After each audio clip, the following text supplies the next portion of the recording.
General Dempsey, in one of your criteria for determining what we might do militarily, you say you have to ask the question whether the action is worth the cost and is consistent with law. What law does the United States military look to? Yeah, if I could, since I'd like to address both because they are related. So cost, resources, risk incurred elsewhere by the use of force one other place. So, you know, it's a zero-sum game. We take them from someplace else, we use them for how long, and that's the kind of issue of cost. Is it, and of course in blood and treasure. The issue of legal basis is important, though. You know, we act with the authorized use of military force either at the consent of a government, so we're invited in, or out of national self-defense, and it's a very there's a very clear criteria for that.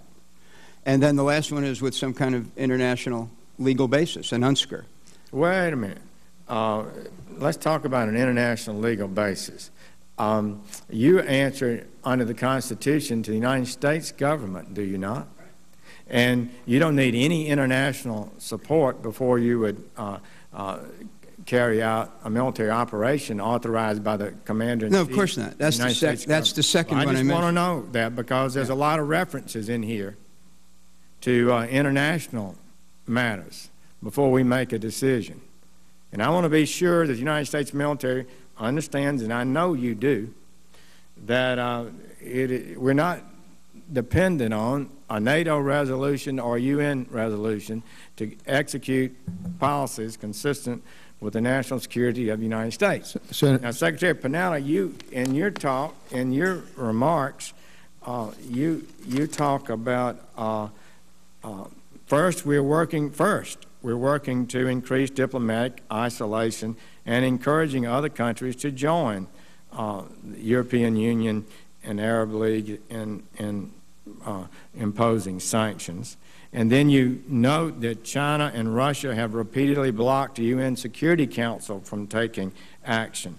Are you saying, and is the President taking the position, he would not act if it was in our interest to do so if the UN Security Council did not agree? When it comes to the kind of military action where we want to build a coalition and work with our international partners, then obviously we would like to have some kind of legal basis on which to do it, as we did in Libya.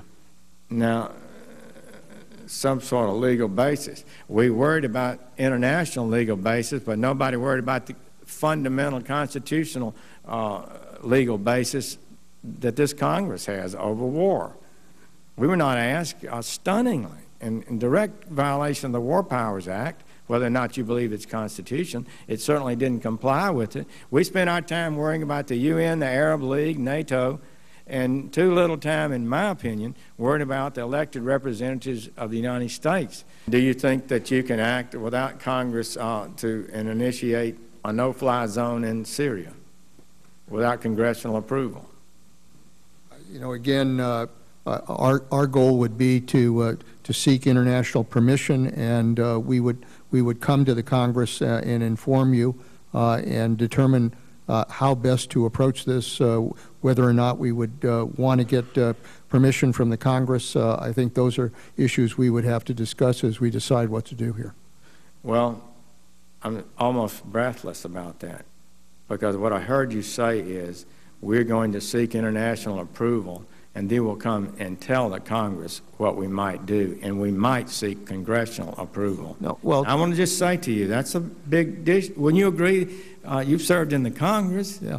Wouldn't you agree that that's would be pretty breathtaking to the average American? So would you like to clarify that? But I've also served with Republican presidents and Democratic presidents who has always reserved the right to defend this country if necessary. But before we do this, you would seek permission of the international authorities.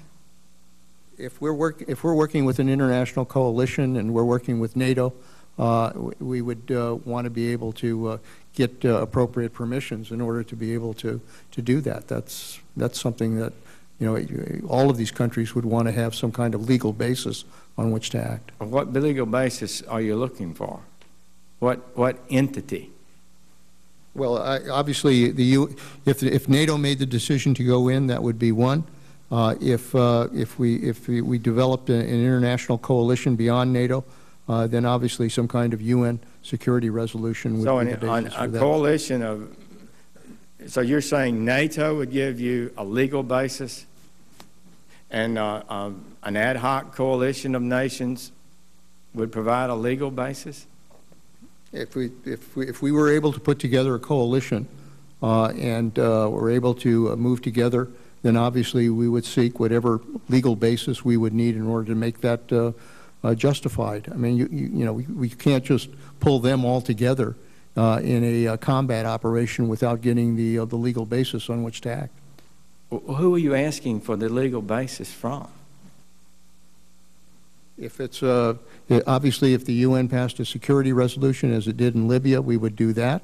If NATO came together as we did in Bosnia, we would rely on that. So we have options here if we want to build the kind of international approach to dealing with the situation. Well, I'm for having an international support, but I'm really baffled by the idea that somehow an international assembly provides a legal basis for the United States military to be deployed in combat.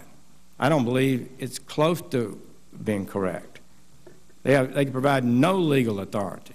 The only legal authority that's required to deploy the United States military is the Congress and the President and the law and the Constitution. Let me just for the record be clear again, Senator, so there's no misunderstanding. When it comes to the national defense of this country, the President of the United States has the authority under the Constitution to act to defend this country, and we will.